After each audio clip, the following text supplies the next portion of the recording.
"I want our kids to have Grant's face, not yours," my fiancé said, like it was a reasonable request on a grocery list. I looked at her and answered, "Makes sense," and by the next afternoon, her wedding tasting turned into a cancellation call. My name is Daniel. I was 34 when this happened, living in the suburbs north of Dallas, Texas. I'm a project manager for a commercial construction firm. It's the kind of job where your life is calendars, contracts, deadlines, and follow-up emails that keep the whole machine moving. I'm not a model, I'm average height. I keep my hair short because it's thinning, and I have the shoulders of someone who spent years carrying stress instead of showing off. But I'm stable. I don't miss payments. I don't miss meetings. I don't raise my voice when something goes wrong. I fix it. That's why I thought I would be a good husband. I met Kendra at a charity event a coworker dragged me to. She was 30 then, a real estate agent who dressed like every day was a photo shoot. She had the smile, the teeth, the posture. People rotated toward her the way plants lean toward light. The first few months were easy. She laughed at my dry jokes. She called me steady. She said she felt safe with me. When you're a man who spent years being responsible, safe sounds like loved. When I asked her to move in, she posted a picture of our keys on her story with a caption like, "New chapter." When I proposed a year later, she posted the ring before my mother even saw it. I told myself that was just her personality. Some people share, some people don't. The wedding planning started the next week, and that's when I began to see the pattern that had been hiding inside all the pretty parts. Kendra didn't talk about our wedding like it was a celebration. She talked about it like it was a launch. "It needs to feel elevated," she'd say, scrolling venues, "not like a basic wedding." Basic was her favorite insult. Basic house, basic car, basic vacation. She'd say it the way someone says cheap. At dinners with her friends, I became a punchline that kept the mood bright. One time her friend Marisol asked what I did, and Kendra answered before I could. "He builds buildings," she said, waving her hand like I was a background extra. "He's very reliable." Then she looked at me and added, "Not exciting, but reliable." Everyone laughed. I smiled because that's what you do when you're trying to be the bigger person. In the car afterward, I said, "I don't love being talked about like that." She sighed like I'd asked her to stop breathing. "Daniel, it's playful. You take everything so seriously." That was one of her beige flags. If something hurt, it was because I was sensitive. If something felt disrespectful, it was because I couldn't handle her humor. Another flag was the way she used logic like a shield. Logically, she'd say, "This is the best choice." Logic for the photographer, logic for the seating chart, logic for which friends got +1s, logic for why her mother needed a bigger role than my father. I'm a logical person. I like plans, I like structure, so I thought we spoke the same language. But her logic always had one hidden line underneath it. If it benefits Kendra, it's logical. If it benefits me, I'm controlling. The ex was always nearby too, like a ghost she kept on a leash.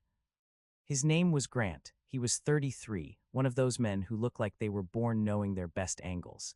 He did fitness coaching online, but in the way people do online coaching, when the real job is attention. Kendra called him her first real love. She said it like it was a title he still held. "He's not a threat," she told me when I noticed he liked every photo. "We ended years ago. We're friends. Adults can be friends." That sounded reasonable. Then she'd mention him in weird places. If we watched a movie, she'd say, "Grant would love this." If we walked into a hotel lobby, she'd say, "Grant and I stayed at a place like this once." If I ordered a steak, she'd laugh and say, "Grant always judged people who ordered their steak well done." I'd look at her, waiting for the part where she realized how strange that sounded. She didn't, though. One night, we were reviewing our wedding budget at the kitchen island. I had a spreadsheet open on my laptop because that's how I handle anything involving money. Kendra leaned over my shoulder and pointed at the total. "We're going to look so good," she said. I didn't answer right away because my eyes were on the numbers. Venue deposit $7,500, catering deposit $3,200, photography deposit $2,000, band deposit $1,500, florals deposit $1,250, planner retainer $1,800. It was real money, not fantasy money, money I worked for. We're going to look married, I said. That's the point.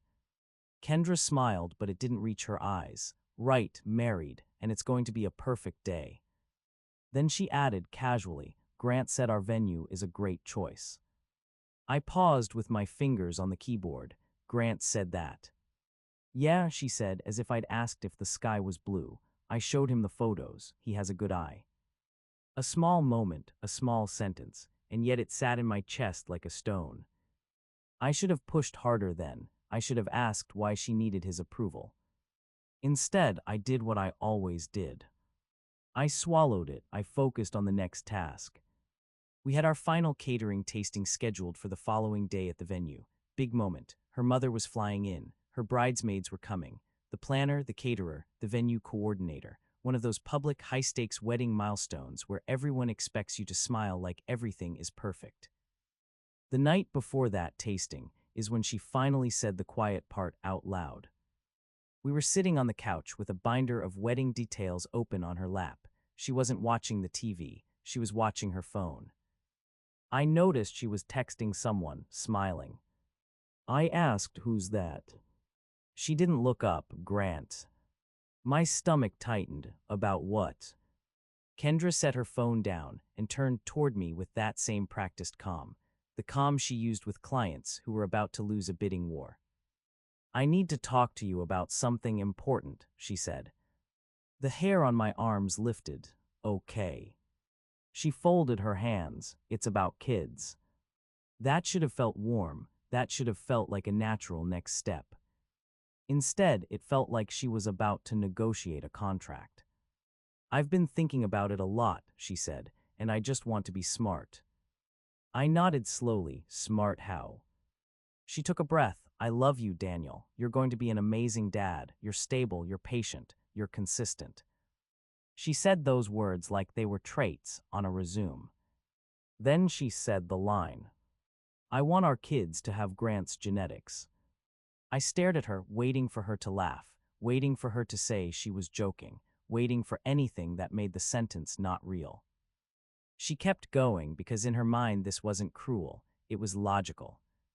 Look, she said, leaning forward. Grant is tall, athletic, great hair. His whole family is like magazine-level good-looking, and I'm not trying to be shallow, but genetics matter. I said nothing. She mistook my silence for curiosity. You're a great partner, she added quickly. You're the provider, you're the husband. Grant would just be the biological part. The biological part. Like I was being asked to finance a home while another man signed the deed. My chest felt empty, like air had been sucked out of it. I asked very calmly, is this something you've discussed with him?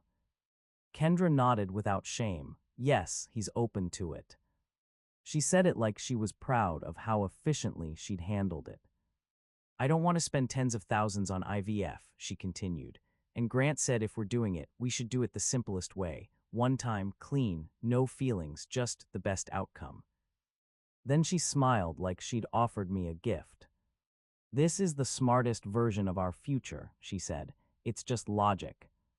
That was the moment my love for her died, not slowly, not dramatically, instantly. It wasn't rage, it was clarity. I realized I wasn't her partner, I was her platform. I looked at her, felt my face settle into something calm, and said, makes sense. Her shoulders relaxed. Right, I knew you'd understand. I nodded once. If you want a child with Grant, you should have one with Grant. Her smile faltered. Daniel, don't twist it. I'm marrying you. I stood up. Not anymore. Kendra blinked like she didn't recognize the room. What are you talking about? I walked to the kitchen, poured myself a glass of water, and said, I'm not arguing about this. I'm not begging you to respect me. I'm just stepping out of the deal. Deal, she repeated, offended. She didn't like her own language, reflected back. You can't just cancel everything, she snapped. My mom is flying in. The tasting is tomorrow. I took a slow sip of water. Makes sense, I said again, and it wasn't kind. You should probably call Grant. Her eyes went hard. You're being dramatic. I put the glass down. I'm being accurate. Then I went to the spare bedroom and closed the door. I didn't sleep much, not because I was crying, but because I was planning. If you've ever had your life split in half in one conversation, you understand what happens next. Your brain grabs onto what it can control. For me, that was logistics. At 12:48 a.m., I opened my laptop and pulled up the wedding folder. Contracts, receipts, email chains, payment confirmations. Everything was already organized because that's how my mind works. At 1:10 a.m., I called my credit card issuer and removed Kendra as an authorized user. It took 6 minutes. The rep didn't ask why. They never do. At 1:22 a.m., I requested a new card number for myself and a fraud alert note, not because she'd committed fraud, but because I didn't trust the person who thought this was logic to stay calm when her image was threatened. At 1:40 a.m., I changed passwords, bank login, email, cloud storage, any vendor portals in my name, anything that could be used to create chaos. At 2:05 a.m., I wrote cancellation emails to every vendor, polite, simple, professional. Due to a personal change, the event scheduled for April 26 is canceled. Please confirm cancellation and refund terms in writing. I saved them as drafts. At 2:30 a.m., I reviewed the venue contract again. Deposits were partially refundable if canceled more than 60 days out. We were at 84 days. I exhaled. There would be losses, but not total destruction. At 2:50 a.m., I texted my cousin Nate, who works as a building manager at a nearby apartment complex. Need a witness for a property pickup this weekend. Are you available Saturday morning? He replied a minute later, everything okay? I answered no, but I'm handling it calmly. At 3:15 a.m., I printed 2 copies of a simple inventory sheet, items Kendra brought into the condo, items we bought together, items that were mine. I wasn't going to argue about a blender on the front lawn. At 3:40 a.m., I pulled up our lease addendum. She wasn't an owner. She was listed as an occupant with a 30-day notice clause. I drafted the notice. Clean, legal, no insults, no emotion. I set it on the counter face down. At 7:00 a.m., Kendra woke up like it was any other day. She moved through the bedroom, humming, putting on makeup like she was heading to a stage.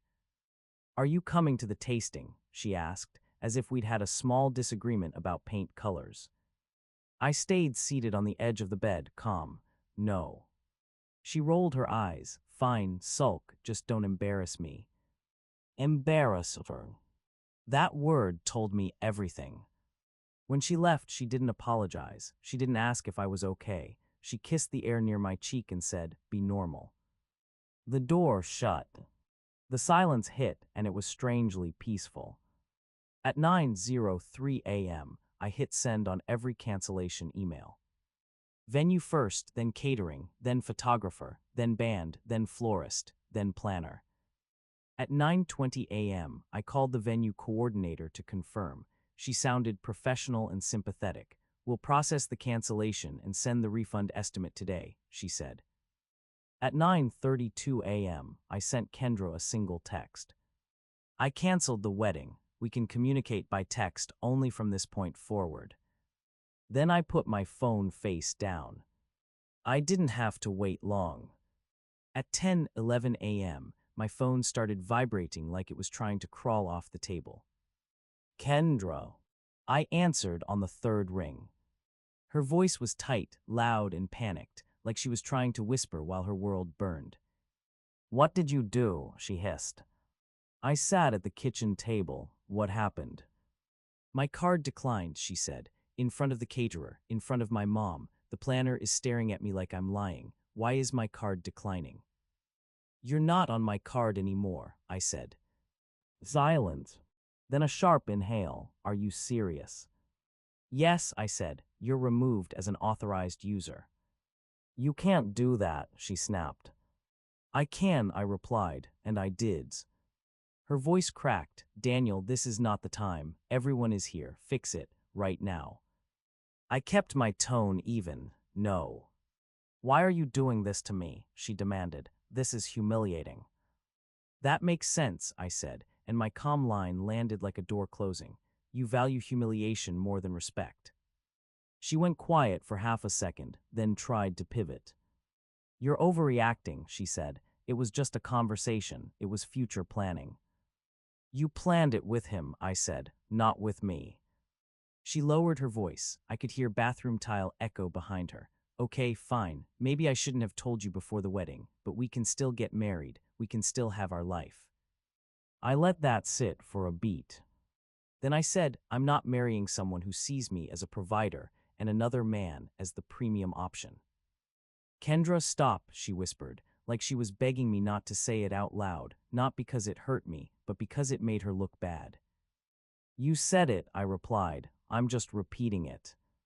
Her tone sharpened. "Grant is not even like that." "You just told me he suggested the simplest way," I said, "and you called it logic." Then I gave her the boundaries in 3 clean lines, the way you would end a contract. "The wedding is canceled. The accounts are separated. You have 30 days to move out per the lease addendum. If you want to pick up your things sooner, Saturday at 10 a.m. Nate will be present as a witness." She sounded stunned. "Who is Nate?" "A witness," I said, "so there's no drama." "Are you threatening me?" she spat. "No," I replied. "I'm protecting both of us."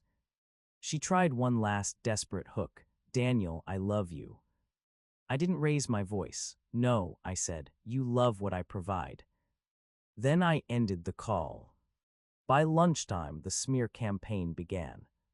Kendra posted a photo of herself in a bridal shop bathroom, eyes red, mascara slightly smudged. The caption was vague but poisonous. "When your fiancé decides to punish you publicly for having standards." Comments poured in fast. "You deserve better. He's insecure. Men hate confident women." Then she made it more specific. "He canceled our wedding because I suggested a responsible, modern way to plan our family. He's controlling and cruel. I watched it like you watch weather move across a radar, not with emotion, with assessment. I knew if I stayed silent, her version would become the version. If I fought, it would become a circus. So I chose the middle path, one statement, one set of receipts, then silence." At 3:18 p.m., I posted one short paragraph on my page. I ended the engagement after Kendra told me she wanted our children to use her ex's genetics and confirmed she already discussed it with him. "I'm not interested in that arrangement. For clarity, here are screenshots of the messages where she explained it." I attached 3 screenshots from the night before, because right after she said it, she texted me a follow-up while I was in the spare room. "Please don't make this emotional, it's logic," Grant agreed. "Provider doesn't equal genes. We can keep it clean and controlled." Her own words, her own timestamps, no insults, no extra commentary. Then I logged off and went back to work. The energy online shifted immediately. Some people still tried to twist it, but most couldn't, not with the receipts sitting there like a closed file. A few of her friends unfollowed me quietly. A few messaged me privately with awkward apologies. Kendra sent me a stream of texts. "Delete that. You're ruining me. My mom is crying. You didn't have to humiliate me." I responded once. "You posted first. I corrected the facts. We will only discuss move-out logistics." Then I stopped replying. Silence is powerful when you've already provided proof. That week the condo felt different, not heavy, just empty, like a room after furniture is moved out. Kendra stayed with her mother most nights. When she did come back, she moved around like she was filming herself, slamming cabinets just loud enough to be heard. One evening, she walked into the kitchen while I was making coffee and said, "Grant thinks you're insane." I didn't look up. That makes sense. She froze, realizing I wasn't playing the game anymore. Saturday arrived. At 9:30 a.m., Nate showed up. He didn't come in like a bouncer. He came in like a calm adult. He carried a clipboard because he knew how these things go. Kendra arrived at 10:07 a.m. with her mother again, plus Marisol, like she needed a jury. I had everything packed and labeled, boxes stacked neatly by the door, clothing in garment bags, shoes in bins, small items in clear totes so nobody could claim something disappeared. Kendra walked in and looked around like she expected chaos. "You packed my stuff," she said, suspicious. "Yes," I replied. "It's organized. You can check it against the inventory sheet." Her mom stepped forward, eyes hard. "Daniel, you're throwing away a good woman over a hypothetical." I didn't debate her mother. I handed Kendra the notice and the inventory list. "This isn't hypothetical," I said. "It was a plan, and it was disrespect." Kendra's voice went soft, suddenly, like she was switching strategies. "Daniel," she said, "we can fix this. I said something stupid. I was stressed." I kept my tone level. "You didn't say it by accident. You discussed it with him." She swallowed. "I can cut him off. I can block him." I nodded once. "That makes sense. You should have done that before you tried to use him as a donor." Marisol made a small sound, like she didn't want to be there anymore. Kendra's eyes filled, and for a second I saw the version of her I used to love, the version that laughed in the kitchen. But then she said the thing that proved nothing had changed. "You're going to regret this," she whispered. "Most women would be lucky to have a man like Grant involved." There it was, the status obsession, still alive, still driving.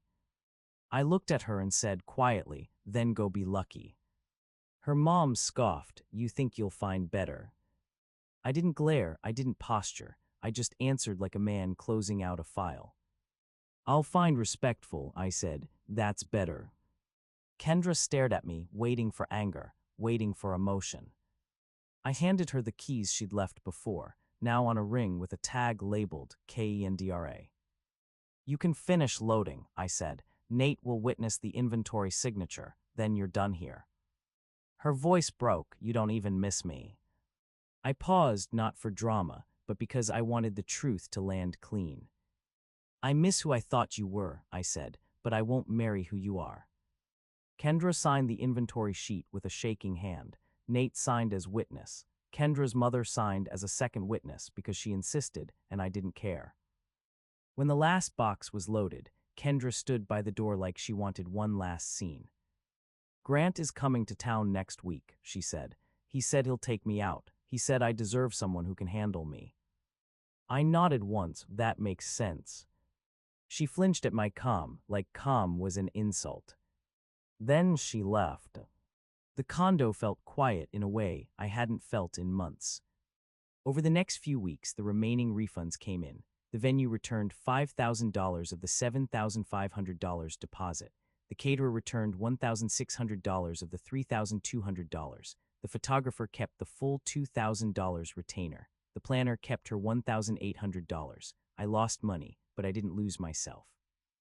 Kendra tried to rebuild her narrative online for a while. Subtle posts about starting over and choosing yourself. Quotes about men who fear strong women. But the comments weren't as loud anymore. The receipts had changed the air. And then quietly, her type backfired.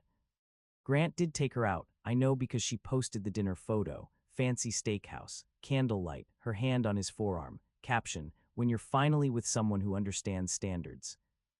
2 weeks later, she posted another story. No photo of him, just a quote about people who waste your time. I didn't ask, I didn't check, I didn't care.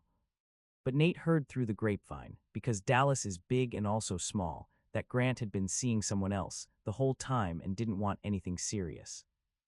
That was the most predictable ending in the world. Meanwhile, my life got simpler in the best way. I stopped living inside someone else's image. I started eating dinner at my own table without feeling like I was being evaluated. I slept better. I started running again. I took a weekend trip to Arkansas just to hike and breathe without my phone buzzing with wedding drama. About 8 months later, I met someone named Leela at a work conference. She was 33, a compliance officer for a logistics company, not flashy, not performative, just steady eyes and a calm laugh. We talked for an hour about normal things, work, family, retirement plans, the kind of conversation that doesn't need a filter. On our third date, I told her the truth about why my engagement ended, not in detail, just enough to be honest.